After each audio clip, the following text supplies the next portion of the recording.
okay, for some strange reason, the Raws after pay-per-view are always actually really good. And a lot of different storylines came out from Night of Champions. The first one, of course, being the quick count. So the first roughly 20 minutes was spent dealing with the fast count, which means there currently is no WWE champion.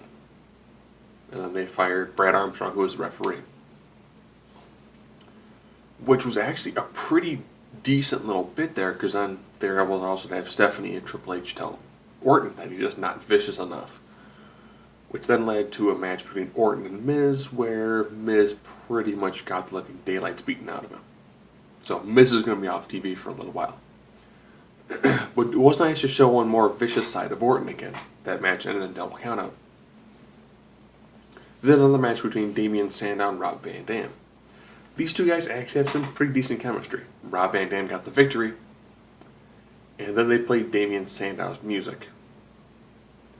It's probably because when he loses, he still gets on the mic and still says, and still your Money in the Bank winner, and then they play his music. So someone probably just got too excited and hit Sandow's music by mistake.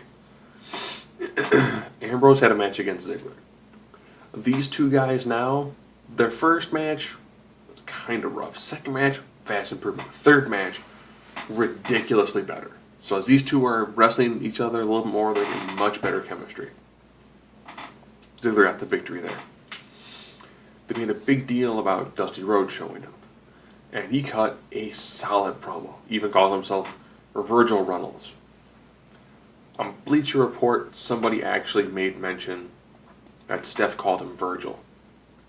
And that was a slap in the face. Even ironically, he announced himself as Virgil Runnels. And actually discussed the problems he was having with his kids. So Steph's big thing was, we're going to offer you a position, however, you have to choose which one of your two sons gets it. He decided to not do that, which then prompted The Shield to come out, which then meant they brought out Big Show.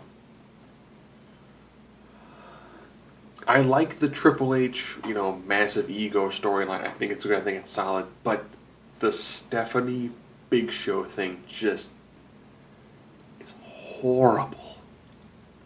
And it was pretty much, well, here's your options, Dusty. Show's going to knock you out, or the Shield's going to beat you with chairs. So, of course, he gets the knockout shot by Show. Show cries, like he does on all Raws now, and occasionally SmackDowns. So I guess it is now much more of a male soap opera. Just Big Show crying is now a really huge part. And once I showed that, you pretty much knew that was going to be shown like another dozen times. So that way Monday Night Recap just got to keep on going. Certain people did, shoot out touts and it actually trended on Twitter decently. That was okay. They had the teams who didn't win the Tag Team Turmoil match, with the exception of a 3-man band, have an elimination tag match. Good match. Nice match. These three teams actually work really well.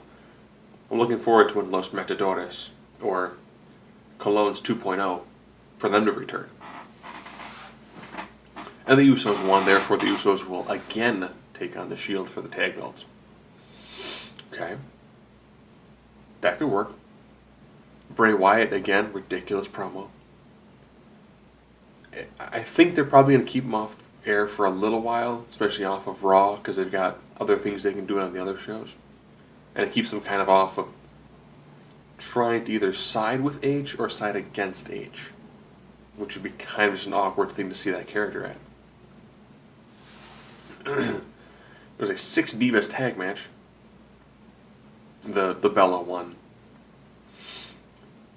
I believe she was on the Total Divas team, which was taking on the former AJ Alliance team. While that was going on, AJ and Natalya were on headsets.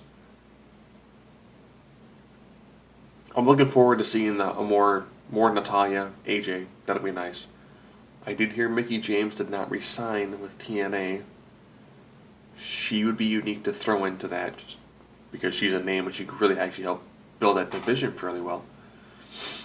Fandango took on, was it R-Truth? He took on R-Truth, beat R-Truth, which he should do.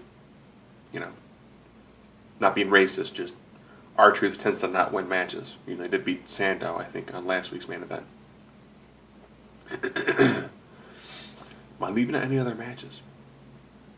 Lots of recaps. Lots of recaps. Main event ended up being Daniel Bryan versus Roman Reigns. Good match, nice back and forth. Roman Reigns has come a tremendous way as a singles competitor from his time in the Shield. Pretty much ended with Bryan having the yes lock slapped on Reigns. Shield gets in the ring, Orton gets in the ring. They start doing the multiple beatdown, which we've seen like about 100 times now. And then the locker room clears out. And completely and totally demolish the Orton and the Shield.